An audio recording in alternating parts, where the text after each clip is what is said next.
speaking of advantages, he is one of the best players in the world.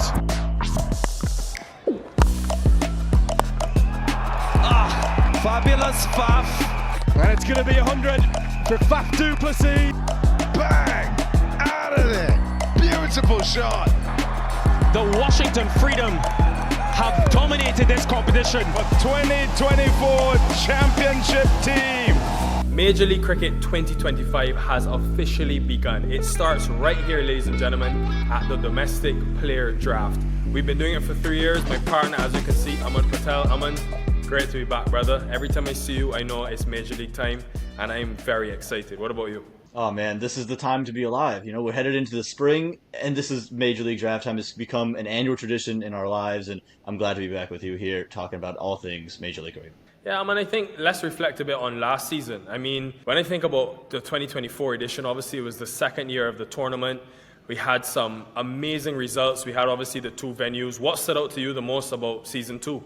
I think the fandom that came with the domestic players just stood out. I think listening to Sanjay Krishnamurthy talk about the fans cheering him on pregame and then him hitting a half century, pointing the bat for them, and then seeing those domestic players, especially the young players, carve out those roles. Heath Richards nearly playing hero against Harsh Rauf for MI New York. Talk about a guy like Ian Desai taking wickets of Devin Conway and Mark Stoinis. Those stories just seem to continue to cascade, and I'm really excited to see what that happens like in year 3. Yeah, I think for me, I mean, the domestic one was high on my priority. One of the biggest things about every tournament is the local players. Those are the ones that win you the tournament. But also, I think, off the back of that, I want to say the overseas talent that Major League Cricket have been able to attract. When I think about Faf du Plessis, who will be returning for season 3, Rashid Khan, Trent Bolt in the My New York side, I just think it's done so much for the league, and just the creation of attention and attraction of local Americans towards the game. And look, season 3 is going to be bigger and better than ever. So, ladies and gentlemen, without further ado, let's get into it. First of all, we need to show you guys the draft results. Now, remember, each team had the opportunity to retain as many players as they wanted, and they also had the chance to release a few and maybe bring in a few fresh faces. So, Aman, when you look at the draft results, Nate, tell me a few picks that stand out to you. Yeah, I think you look at right up top, Jesse Singh, you know, this is a guy who played 2 Major League games last year, wasn't signed, and he came in, lit it up for the Washington Freedom, and he's kind of carved his way back into a spot. I think about a guy like Stephen Wigg, who's almost been clamoring outside the USA squad for a long time. He's been reckless in minor league and now gets an opportunity up in the majors. So to see the pace bowlers have such a premium, I think that was a really cool thing to see in year 3.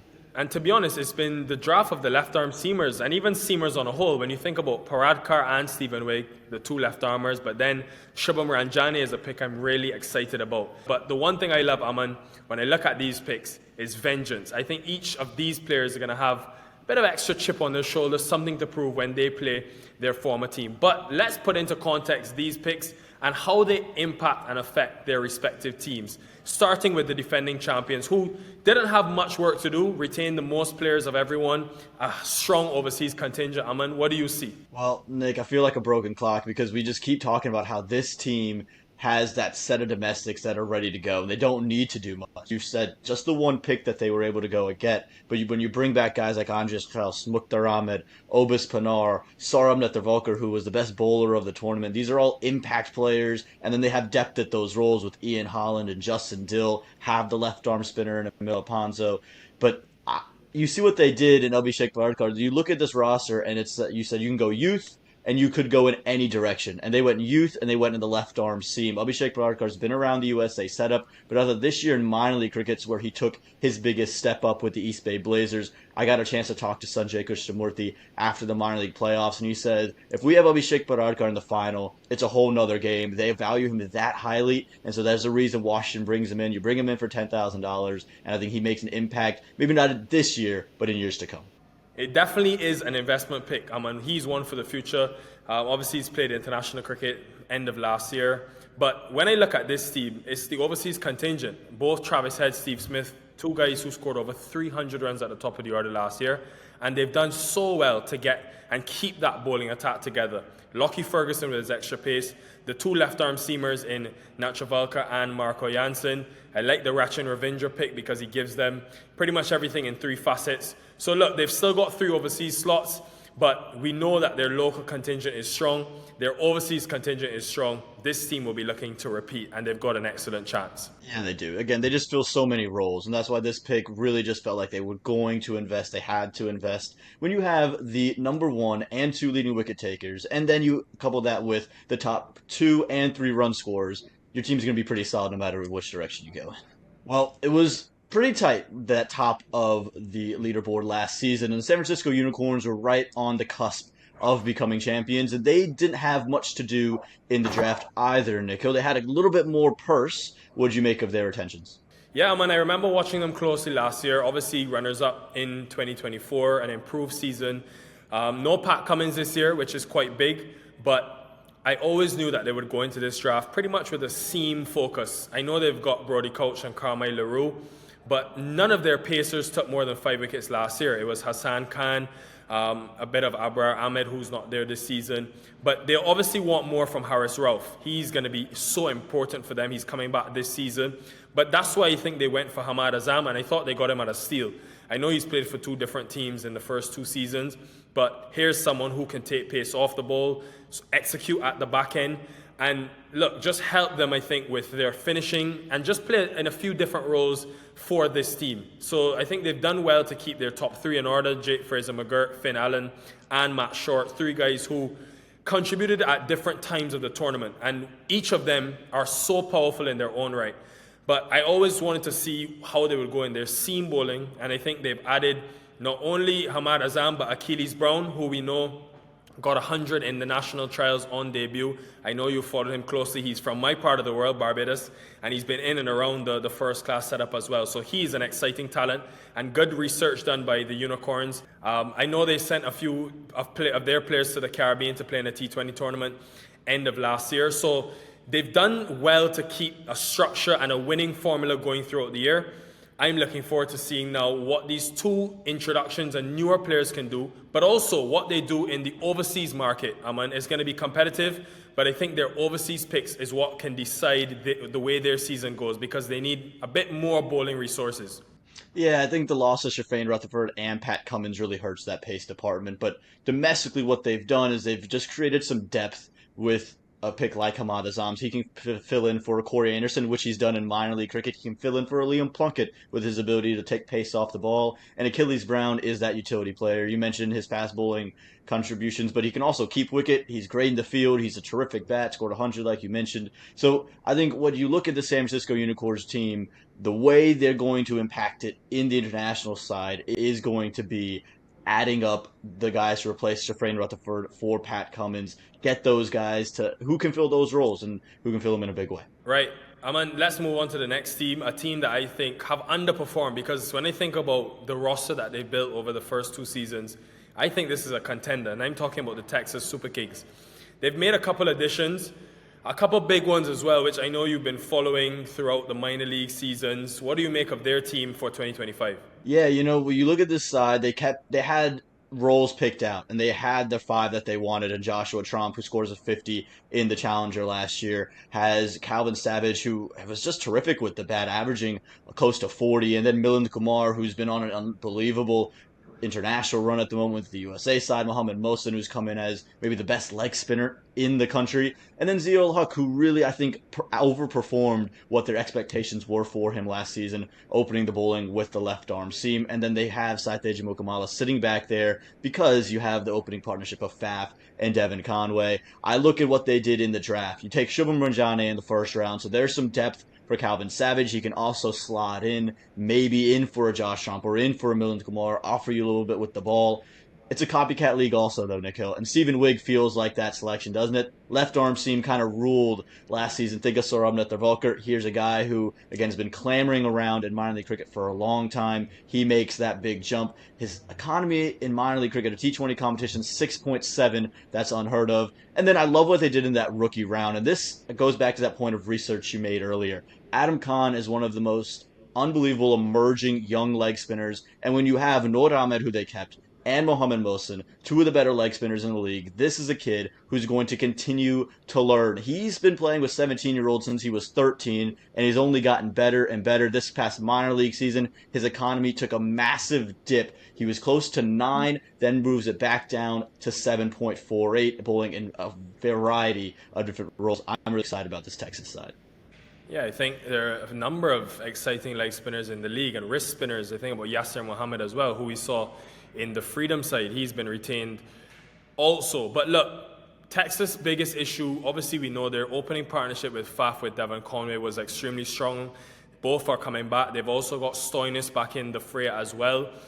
But their biggest problem was the power play bowling. They were the most expensive team last season. They also didn't pick up many wickets with new ball in hand, 13 wickets in 8 matches. So they needed support for Zia-ul Haq, and that's what I think you get with Wig. I know both are left-arm seamers, but Wig is someone who I've seen for a number of years domestically swing the new ball into the right-hander prodigiously.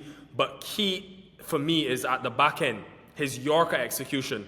Given the left arm angle, he gives you the option of going wide Yorker or going straight Yorker. And I think it's like gold dust in T20 cricket. And then the Ranjane pick, the Orcas never really maximized his full potential. When I think about the fact he didn't really bowl much for them, we saw him back between positions 4 and 6. He got to double figures each time last season.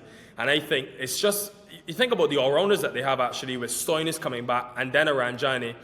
They had Aaron Hardy last year, and I'm sure they will be adding a few when the overseas market comes around.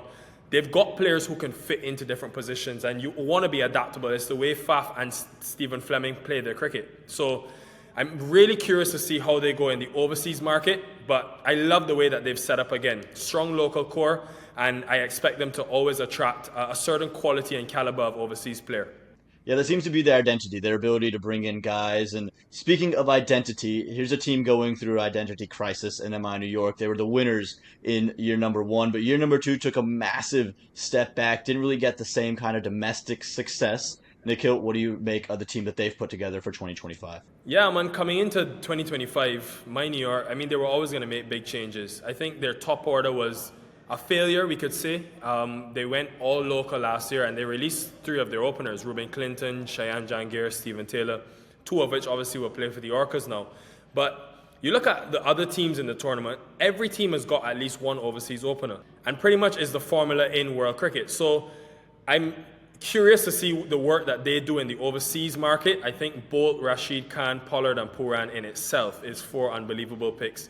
But we know that this is a team that have always had overseas pedigrees in years gone by. So I'm looking forward to seeing what they do, but I like the picks that they've made. Tajinder Singh is an opening option for them. They pursued him aggressively. And then Agni Chopra, I wasn't too sure about his skill sets, hadn't really heard much about him, so I went and did some research, saw he plays for Mizoram in the Ranji Trophy and Said Mushtaq Ali competitions in India.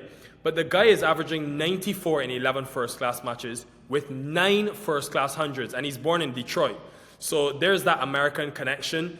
I'm looking forward to seeing how he goes in this tournament, but this could be a tournament changing and shifting pick and selection for MI New York because of just how much they've missed top order, local top order runs contribution. You look at the other teams around the tournament that have done well, it's always been one local batter stepping up in a big way. So well done to MI New York. On paper, we'll see how it then transitions on the field.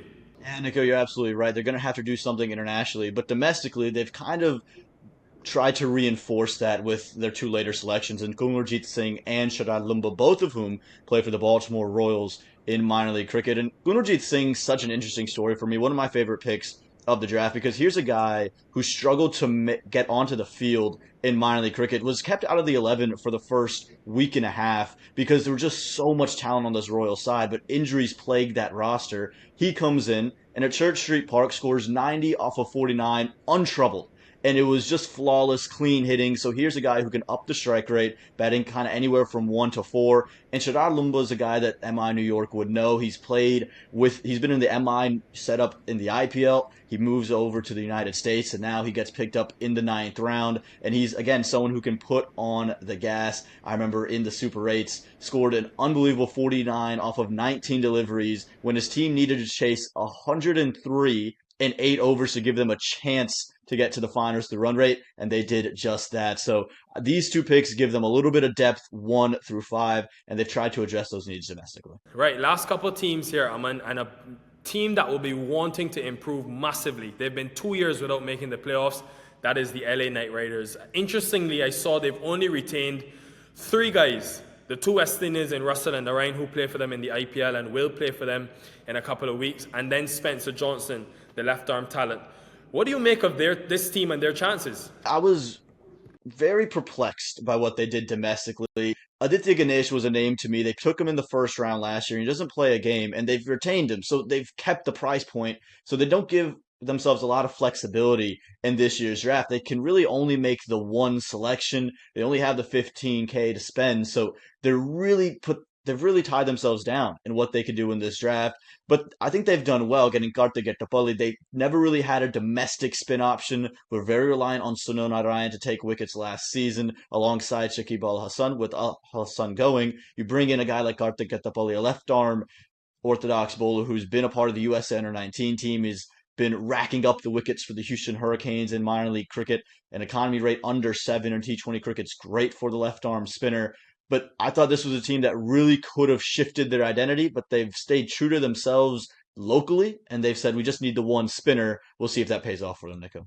You're spot on, because you look at last season, they only took 7 wickets in 5 matches, their spinners, and not a single over was bowled by a local spinner. So I do like the pick. He's someone who I thought would have been in Major League Cricket from a few seasons ago, because he's always done well domestically in the various competitions around the country, and especially in the minor league.